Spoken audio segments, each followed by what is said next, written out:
This is an excerpt from Startling Incidents and Experiences in the Christian Life by E.E.Byrum.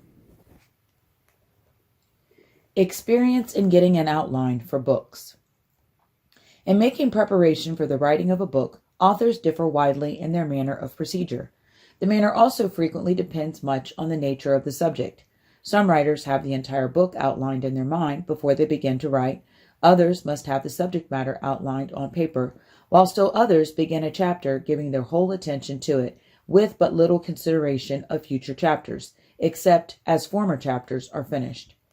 In the writing of books, it has been customary with me to have an outline of all the subjects for the various chapters before beginning to write.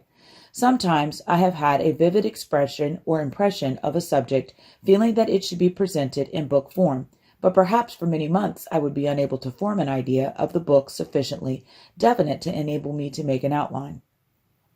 When, however, I was permitted to give the matter proper attention, I would be enabled to arrange the entire list of subjects in a very short time. I had a striking experience of this nature in making the outline for my book entitled The Secret of Salvation, How to Get It and How to Keep It. For several years it had been on my mind to write such a book as would be helpful to people in obtaining the experience of salvation and would tell them how to enjoy the blessings of the Lord and exercise faith in Him. But being crowded in my work and oftentimes almost overwhelmed with responsibilities, I did not know just how to bring about an execution of the necessary preparations. Having heard many people praising the book entitled A Christian Secret of a Happy Life, I concluded that my book should be written in a similar manner.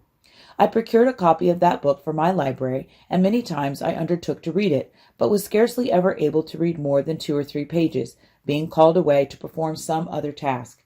I often spoke of my difficulty in reading that book. I was unable to read more than a few pages of it until after I had completed the writing of the book in question.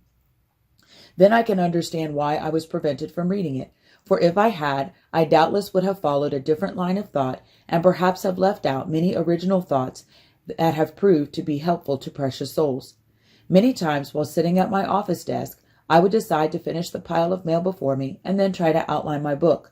But perhaps before I could dispose of that pile of mail, a fresh supply would come from the post office, or I would be called away. Thus time went on until years had passed. In the year 1895, I took an evangelistic trip to the Pacific Coast and the Western States. Just after a camp meeting in the eastern part of the state of Washington, some other brethren and I visited a children's home in order to rest for a few days.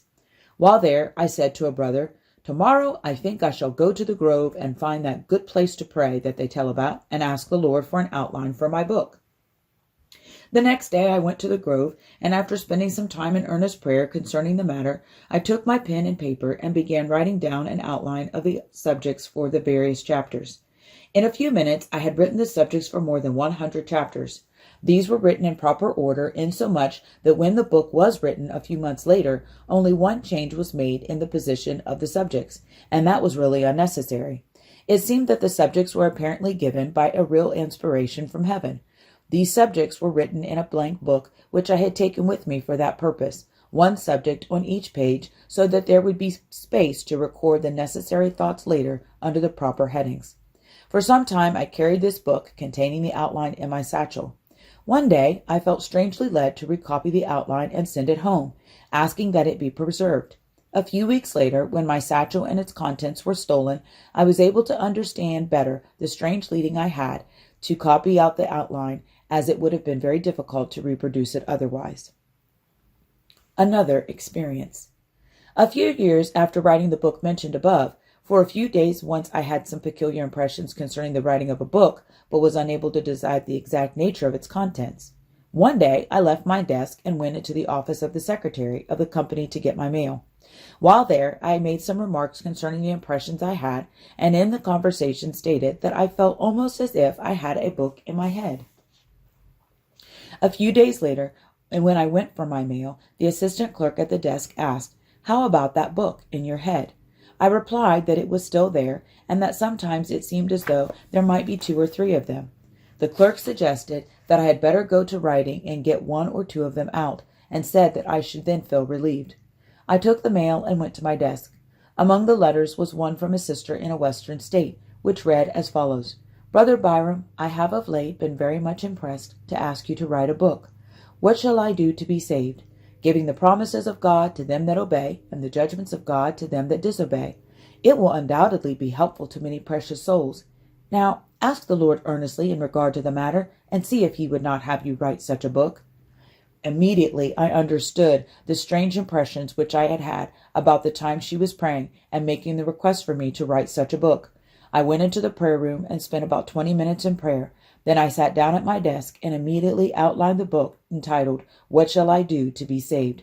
Then came a mind picture of each of the illustrations sufficiently vivid for me immediately to make note of each one and to write a few words of instruction to the artist, who made the drawings almost exactly in accord with the illustrations which I had in mind.